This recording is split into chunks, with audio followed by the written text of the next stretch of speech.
హోంమంత్రిగా ప్రమాణ స్వీకారం చేసిన తర్వాత మొట్టమొదటిసారిగా ఈరోజు విశాఖపట్నంలో పోలీస్ డిపార్ట్మెంట్ వాళ్ళతోని కలెక్టర్ గారితోని కూడా ఎక్స్క్లూజివ్గా పోలీస్ డిపార్ట్మెంట్ వాళ్ళతో ఒక మీటింగ్ ఏర్పాటు చేసుకోవడం జరిగింది.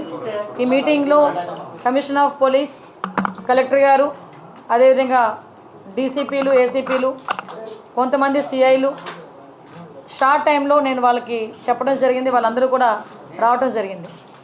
ఎస్పెషల్లీ ఈరోజు లా అండ్ ఆర్డర్ విషయంలోని కానీ, అదేవిధంగా గాంజా స్మగ్లింగ్ విషయంలో కానీ, డ్రగ్స్ విషయంలో కానీ వైజాగ్ పోలీసులు తీసుకుంటున్న చర్యల గురించి, అదేవిధంగా రాబోయే కాలంలో వాళ్ళు తీసుకోబోయే చర్యల గురించి, అట్ ద సేమ్ టైం పోలీసుల కష్టాల గురించి కూడా తెలుసుకోవడానికి ఈరోజు ఒక మీటింగ్ పెట్టుకోవడం జరిగింది. ఈ మీటింగ్లో చాలా విషయాలు మేమందరం కూడా చర్చించుకోవడం జరిగింది.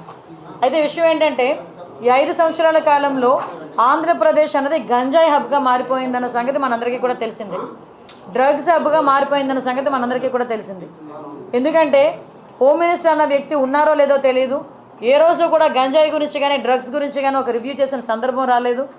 ఏ రోజు హోమ్ మినిస్టర్ పక్కన పెడితే కనీసం ముఖ్యమంత్రి కూడా ఏ రోజు కూడా ఇంత రేంజ్లో క్రైమ్ రేట్ పెరిగిపోతున్నా, గంజాయి స్మగ్లింగ్లు, అదేవిధంగా డ్రగ్స్ సరఫరా విపరీతంగా పెరిగిపోతున్నా జగన్మోహన్ రెడ్డి కూడా ఏ రోజు కూడా దీని మీద ఒక చర్యలు తీసుకున్న సందర్భం కూడా మనకు కనిపించలేదు.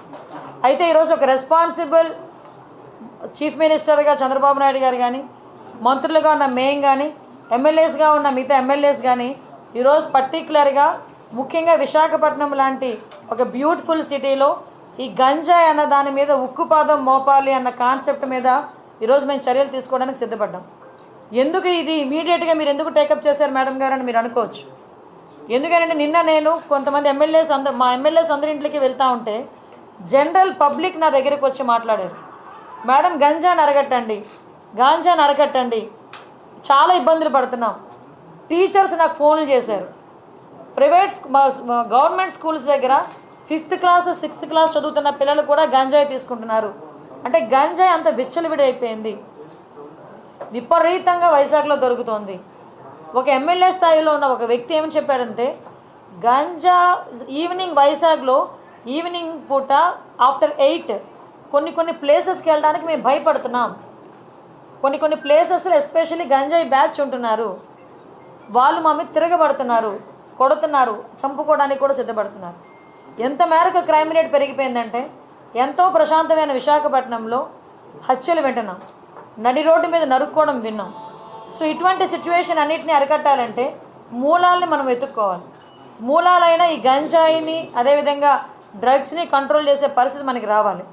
ఈరోజే గంజాయి గురించి, డ్రగ్స్ గురించి మాట్లాడుతున్నప్పుడు అనేకమైన ఇష్యూస్ నాకు బయటపడినాయి. అంటే నేను అంటానంటే ఎక్కడ ఈ గ్యాప్ నడుస్తుంది, మనకి సోర్సెస్ కట్ అయిపోయాయని అఫీషియల్స్ చెప్తున్నారు. సోర్సెస్ కట్ అయిపోయినా కూడా రోజు రోజుకి ఎందుకు ఈ డ్రగ్స్ కేసెస్ కానీ, గంజాయి కేసెస్ కానీ పెరుగుతున్నాయి? మీకు తెలుసా, ఈరోజు వాళ్ళు ఇచ్చిన రిపోర్ట్ ప్రకారం చూస్తే 1252 మంది ఈ రోజుకి జైల్లో ఉన్నారు. డ్రగ్స్ మన గంజాయి కేసులో పట్టుబడిన వాళ్ళు ఆంధ్రప్రదేశ్లోనే మొట్టమొదటిగా. మిగతా జిల్లాలన్నీ కలిపి 385. అంటే వైజాగ్లో గంజాయి సరఫరా ఎంత దారుణంగా జరుగుతుందో మీరు అందరూ అబ్జర్వ్ చేసుకోవచ్చు. ఇది నేను డిపార్ట్మెంట్ వాళ్ళు ఇచ్చిన నోట్. ఇది నాకు నిజంగా ఆశ్చర్యం అనిపించింది. నోట్ చూస్తే 1230 మంది ఆల్రెడీ జైల్లో ఉన్నారు. మొత్తం ఏంటి, మన ఒక్క విశాఖపట్నం జిల్లా, మిగతా జిల్లాలు అన్నీ కలుపుకొని 385 మంది. ఇది రిపోర్ట్ పోలీస్ డిపార్ట్మెంట్ వాళ్ళు ఇచ్చింది. అంటే ఎంత మేరకు మనకి ఇక్కడ గంజాయి అన్నది సరఫరా అవుతుందో తెలుసు. మనం ఎంత దారుణమైన సిచ్యువేషన్ అంటే, అరే గంజాయి ఈరోజు వరకు నిర్మూలన చేయడానికి 5 సంవత్సరాల కాలంలో కనీసం ఒక రివ్యూ కూడా పెట్టలేదంటేనే విచ్చలవిడితనం ఎక్కడ పెరిగిందో మనకు అర్థమవుతుంది. ఆఖరికి వైఎస్ఆర్సీపీ నాయకులు కూడా గంజాయిలు అమ్ముకోవడంలోని, గంజాయి వ్యాపారంలోని ఇన్వాల్వ్ అయిపోయారు. కాబట్టి వాళ్ళు అసలు దీని మీద కనీసం దృష్టి పెట్టలే. ఏమంటే చింతపల్లి నుంచి, జీమాడుగల్ నుంచి, అటువైపు నుంచి, అదేవిధంగా మనకి ఒడిశా నుంచి, ఇలాంటి మల్టిపుల్ ప్లేసెస్ నుంచి మనకి గంజాయి సరఫరా అవుతుంది. మనకి ఎన్ని చెక్ పోస్టులు ఉన్నాయండి అని డిపార్ట్మెంట్ వాళ్ళని అడిగితే 3 చెక్ పోస్టులు ఉన్నాయని చెప్పి. 3 చెక్ పోస్టులు ఉన్నాయి. ఎందుకు రాదండి లోపలికి? మనకి వైజాగ్కి ట్రాన్స్పోర్టేషన్ ఎక్కువ, ఇటు ట్రైన్స్ కానీ, ఇటు ఫ్లైట్స్ కానీ, రోడ్ ఫెసిలిటీస్ ద్వారా వ్యాన్లు, మిగతా అన్నీ, దాంట్లో ఈవెన్ 2 వీలర్, ఆఖరికి అమెజాన్లో కూడా పెట్టుకొని అమ్మేసుకుంటున్నాడండి డ్రగ్స్ని. కర్రీ లీవ్స్ అని పేరు చెప్పుకొని అమ్మేసే పరిస్థితి కనిపిస్తూ ఉంది. నిజంగా ఇది మనం చాలా సీరియస్గా తీసుకోవాల్సిన ఇష్యూ. అంటే అంత క్రిటికల్ సిచ్యువేషన్లో ఈరోజు వైజాగ్ పరిస్థితి ఉంది. నేను ఎందుకు దీని మీద ఇంకా ఛార్జ్ తీసుకోకుండానే నేను రివ్యూ పెట్టానంటేనే ఒకసారి దీని సీరియస్నెస్ ఏంటన్నది ఆలోచించండి. నేను ఇంకోటి కూడా చెప్పాను, టాస్క్ ఫోర్స్ ఏర్పాటు చేయండి. ఈ రోజు నుంచే టుడే ఆన్వర్డ్స్ ఆఫ్టర్ 8:39 గుంపులుగా పిల్లలు ఎవరైనా ఉన్నా, గంజాయిలు తీసుకుంటున్నట్టుగా రోడ్డు పక్కన ఉన్న చీకట్లో ఉన్నా మీకు నచ్చిన పని చేయండి అని పోలీసుల వాళ్ళకి నేను క్లియర్ ఇన్స్ట్రక్షన్ ఇచ్చాను. అట్ ద సేమ్ టైం ఈరోజు కొంచెం మరీ ఇంకోటి విషయం ఏంటంటే స్మెల్ డిటెక్ట్ చేయాలి. వీళ్ళు డిటెక్ట్ చేయాలి ఈ గంజా ఎక్కడ ఉంది ట్రాన్స్పోర్టేషన్ టైంలో. స్మెల్ డిటెక్ట్ చేయడానికి రెండు ఉన్నాయి డాగ్స్. రెండు అసలు నిజంగా ఈ రాష్ట్రాన్ని ఏమి చేసేద్దాం అనుకున్నారు ఈ 5 సంవత్సరాలు నాకు అర్థం కాల. 2 డాగ్సా? కనీసం వాళ్ళకి ఇంకొకటి ఏంటంటే పోలీసులు చెప్తా ఉంటే బాధ అనిపించింది, సీజ్ చేసిన వెహికల్స్ని వేర్ హౌస్ అనేది కూడా లేదు ఈరోజు వరకు. అవన్నీ మాట్లాడితే ఒక పెద్ద ఆయన అన్నారు నాతో ఇందాక, మనకి కనీసం పోలీస్ అకాడమీ లేదండి. ఎంత దయనీయమైన పరిస్థితిలో పోలీస్ డిపార్ట్మెంట్ ఉంది, హోమ్ డిపార్ట్మెంట్ ఉంది అంటే పూర్తిగా 5 సంవత్సరాలు పొడుగు పెట్టేశారు. మీకు పోలీస్ అకాడమీ కట్టడానికి సెంట్రల్ గవర్నమెంట్ ఫండ్ 500 కోట్లు కర్నూలు దగ్గర మనకి అక్కడ అలాట్ అయింది. ఆ డబ్బులు ఏమండి అంటే ఏమో. గ్రేహౌండ్స్ అకాడమీకి మన దగ్గరే జగన్నాథపురంలో 1000 కోట్లు అలాట్ అయింది. వర్కులు జరుగుతున్నాయా అంటే తెలియదు. ఈరోజు వరకు అది ఎక్కడుందో కనిపించలేదు ఈ 5 సంవత్సరాల్లో. అంటే ఎలాగ పోలీసులు వర్క్ చేస్తారు?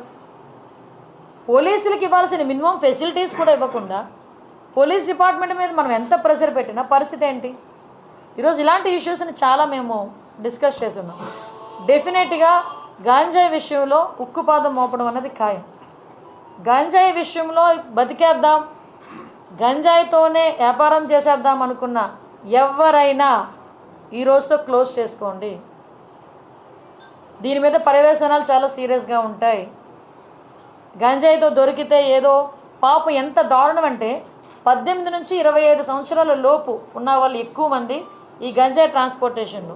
వాళ్ళు చెప్తూ ఉంటే బాధ అనిపిస్తుంది. ఒకరోజు నేను అక్కడ కూడా ఒకసారి సెంట్రల్ జైలు కూడా ఒకసారి వెళ్ళి చూస్తాను ఒకసారి వెళ్ళి.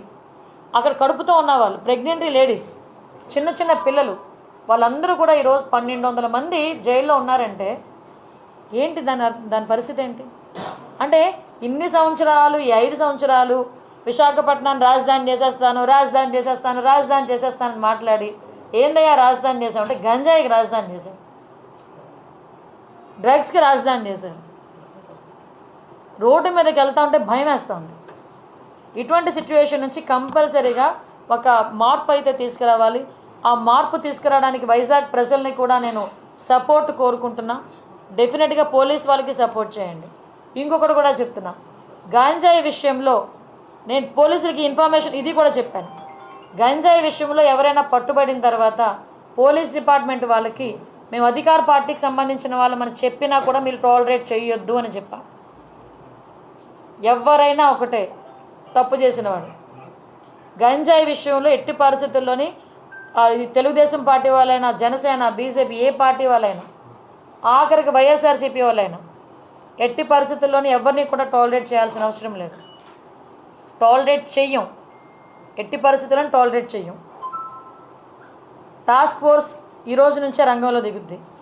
చెక్ పోస్టులు పెంచుతున్నాం. చెక్ పోస్టుల దగ్గర సీసీ కెమెరాస్ కూడా మేము అరేంజ్ చేసుకోవడానికి సిద్ధపడుతున్నాం.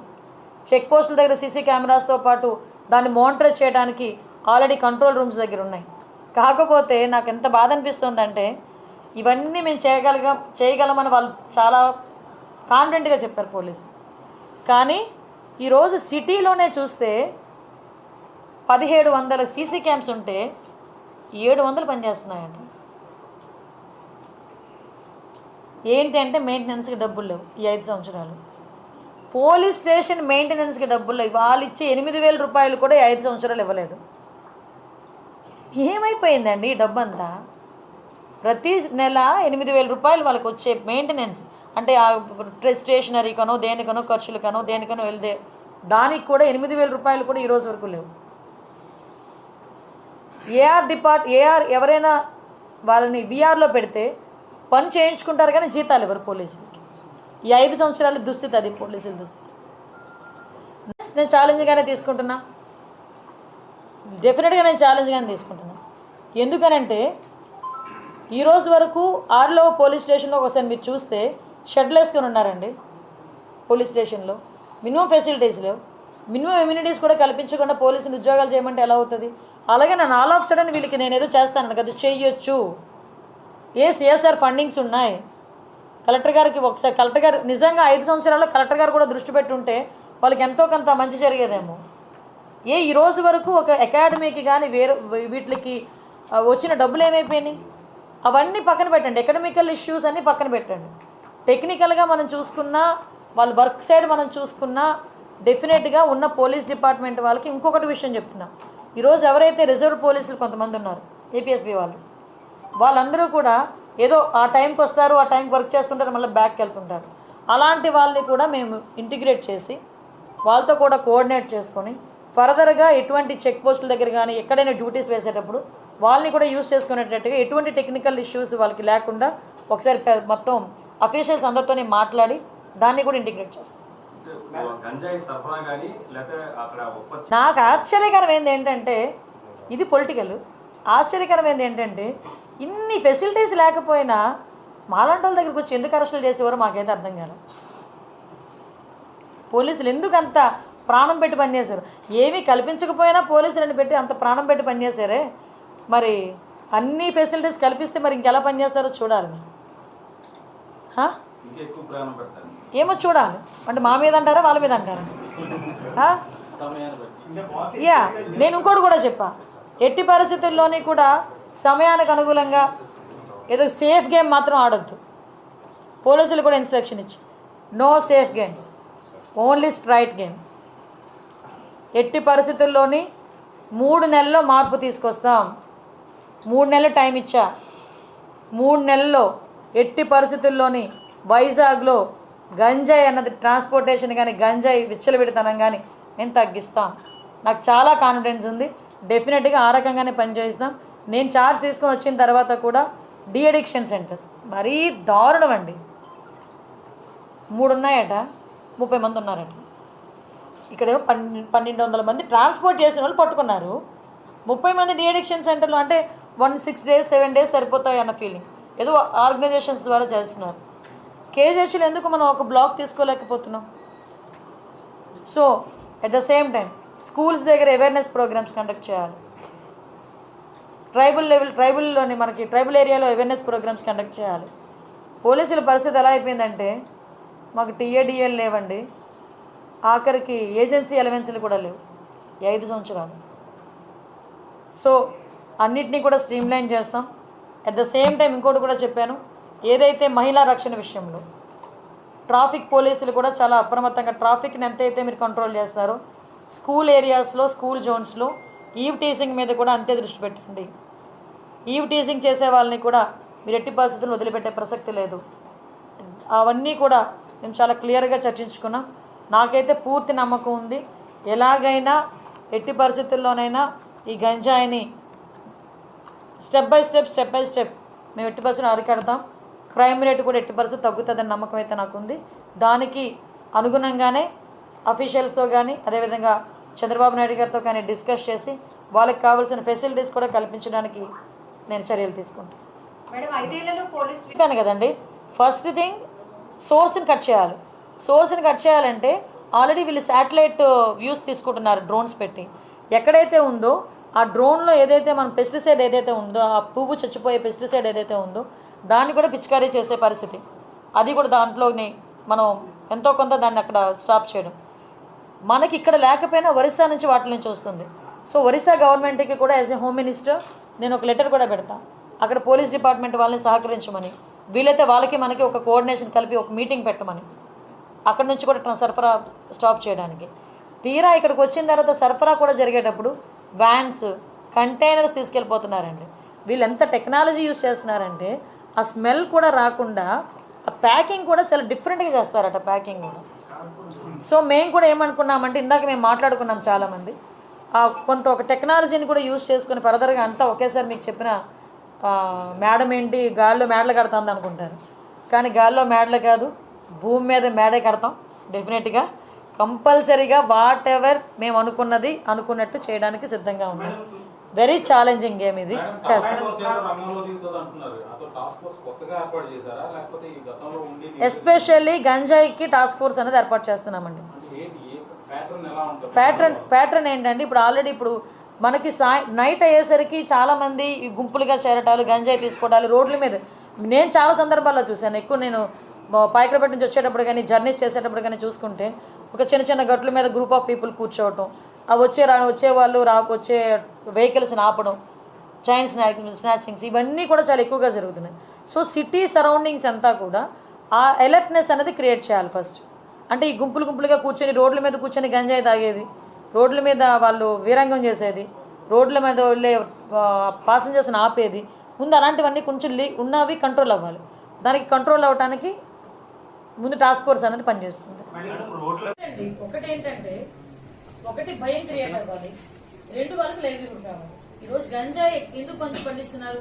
వాళ్ళు గిరిజనులు, అందరూ కూడా అమాయకులు, వాళ్ళు గిరిజనుల చేత పండిస్తున్నారు. వాళ్ళు కొంతమంది పెట్టుబడి పెడుతున్నారు, వెళ్ళి ఎకరాకి 1 లక్ష ఇస్తాను, ఎకరాకి 2 లక్షలు ఇస్తాను అని వాళ్ళ చేత పండిస్తున్నారు.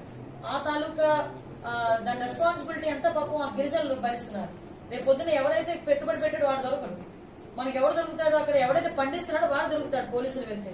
సో అటువంటి సిచ్యువేషన్స్ లో వాళ్ళకి మనం కొంచెం మోటివేట్ చేయాలి, అవేర్నెస్ క్రియేట్ చేసి ఆటోమేటిక్గా ఇప్పుడు ఏదైతే కొంత మేరకు ఈ టర్మరిక్ అని జింజర్ అని నేను అదే అడిగాను, వాట్ అబౌట్ కాఫీ ప్లాంటేషన్ అన్నా. ఎందుకంటే మాక్సిమం ఈ వ్యవసాయం కూడా పోడు వ్యవసాయంలో చేస్తారు. ఈ వాల్స్ మనకి కొండ హిల్స్ కి సంబంధించిన స్లోప్స్ లోనే జరుగుతుంది ఎక్కువ. ఈ స్టెప్ బై స్టెప్ అది పోడు వ్యవసాయం అంటారు, ఆ పోడు వ్యవసాయంలో జరుగుతుంది. Production of women. థర్డ్ కూడా ఏంటంటే భూములు కబ్జాలు కాకూడదు. మేడం, ఆపరేషన్ పరివేతం పేరుతో ప్రభుత్వం ఇప్పటికే చాలా వరకు కూడా గంజాయి సాగు చేసే వాళ్ళు గంజాయి పండించే రైతులకు ప్రత్యామ్నాయంగా ఏదైనా వాణిజ్య బంతువులు పండించే అవకాశం ఇస్తే మంచి పాయింట్ అడిగారు.